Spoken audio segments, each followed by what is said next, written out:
Assalamu alaikum warahmatullahi ta'ala wabarakatuh. Alhamdulillah alladhi hadana lihadha wama kunna linahtadiya laula an hadana Allah. Thumma salatu wassalamu ala rasulillah wa ala alihi wa sahbihi ajma'in wa ba'd.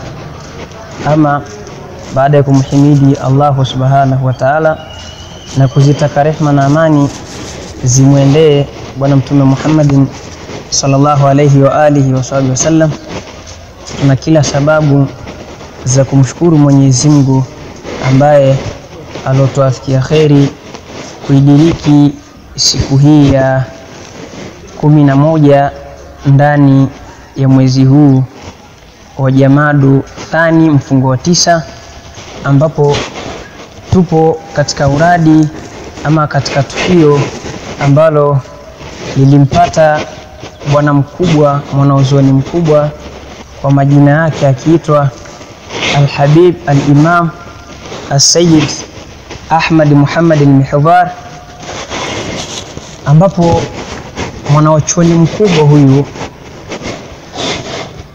alipata kusafiri kwenda katika mji mtukufu wa Maka.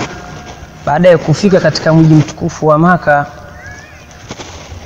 Al-Habibi aliweza kwenda katika msikiti kwa ajili ya kuitekeleza swala ya Ijumaa.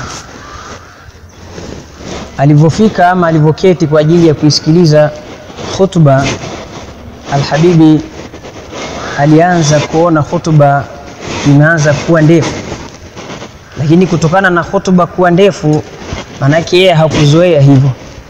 Yeye alizoea katika nchi yake au alipokuwa akiishi, swala inakuwa fupi, khutba inakuwa ni fupi, swala inakuwa ni ndefu.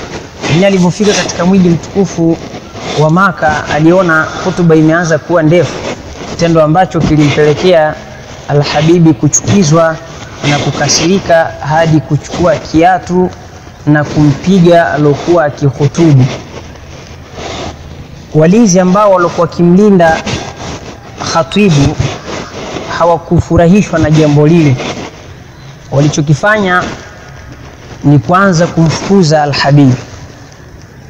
Al-Habibi ndipo atoke ndani ya msikiti na kuelekea katika kuba la Sayyidatina Khadija, huku akiimba mashairi ya kumsifu Sayyidatina Khadija, ambapo ndani yake akitawasali kwa ajili ya kunusuriwa na hali iliyompata. Al-Habibi alianza kuyaimba yale mashairi na huku akielekea katika kuba la Sayyidatina Khadija. Alipofika katika kuba la Sayyidatina Khadija na huku akiimba mashairi ya kumsifu Sayyidatina Khadija, ambapo ndani yake ni dua ya kutawasali, lile kuba cha ajabu lilifungwa na kufuri, lakini cha ajabu lile kuba lilifunguka na Al-Habibi akaingia ndani ya kuba hiyo na huku akiendelea kuyaimba mashairi. Al-Habibi, wale walinzi wale waliokuwa kimfukuza Al-Habibi walistaajabishwa na tukio hilo, wakaenda mpaka katika kwa mfalme wa nchi na kumweleza mfalme wa nchi. Baada ya kumweleza mfalme wa nchi, wakaja moja kwa moja mpaka na mfalme wa nchi mpaka katika lilipo kuba la Sayyidatina Khadija. Walivofika wakamkuta Al-Habibi anayaimba mashairi ya Sayyidatina Khadija, bushiraki sayyidatan nisa, bushiraki alu rasuli jami'uhum abnaki. Na mashairi aliyokuwa kiyaimba Al-Habibi ya kumsifu Sayyidatina Khadija, ambayo ndani yake yana dua. Mfalme wa nchi alipofika pale alimwambia Al-Habibi, basi toka, nimekwisha kusamehe, hatukuadhibu tena. Al-Habibi ndipo atoke na huku akiendelea kuyaimba mashairi haya ya kumsifu Sayyidatina Khadija. Lakini tunaambiwa katika historia, Al-Habibi aliwahi kusoma katika umri wake, kasoma Qur'ani khitima, kasoma mwanzo mpaka mwisho, kahitimisha mara 1700. Yaani katika historia yake tunaambiwa kasoma Qur'ani huyu Al-Habib Sayyid Ahmad Muhammad al-Mihdhar kasoma Qur'ani mwanzo mpaka mwisho na kuhitimisha khitima 7,000. Ni maajabu makubwa ya mwanazuoni huyu.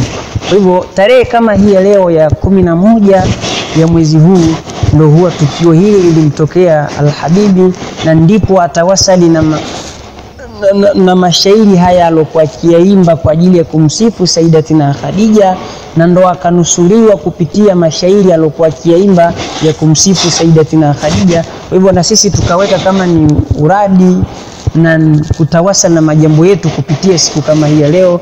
Kwa hivyo inshallah, kama tulivyosema, leo ni siku ya Jumatano na ni siku ambayo ni muafaka na tarehe ya 11 ya mfungo huu wa 9 Jamadu Thani, ambapo tarehe hii ya 11 ndo muafaka na tarehe ambayo nilipata tukio kubwa la Al-Habibi Sayyid Ahmad Muhammad al-Mihdhari. Kwa hivyo kwa haya machache, al-afwa minkum, wassalamu alaikum wa rahmatullahi wa barakatuh.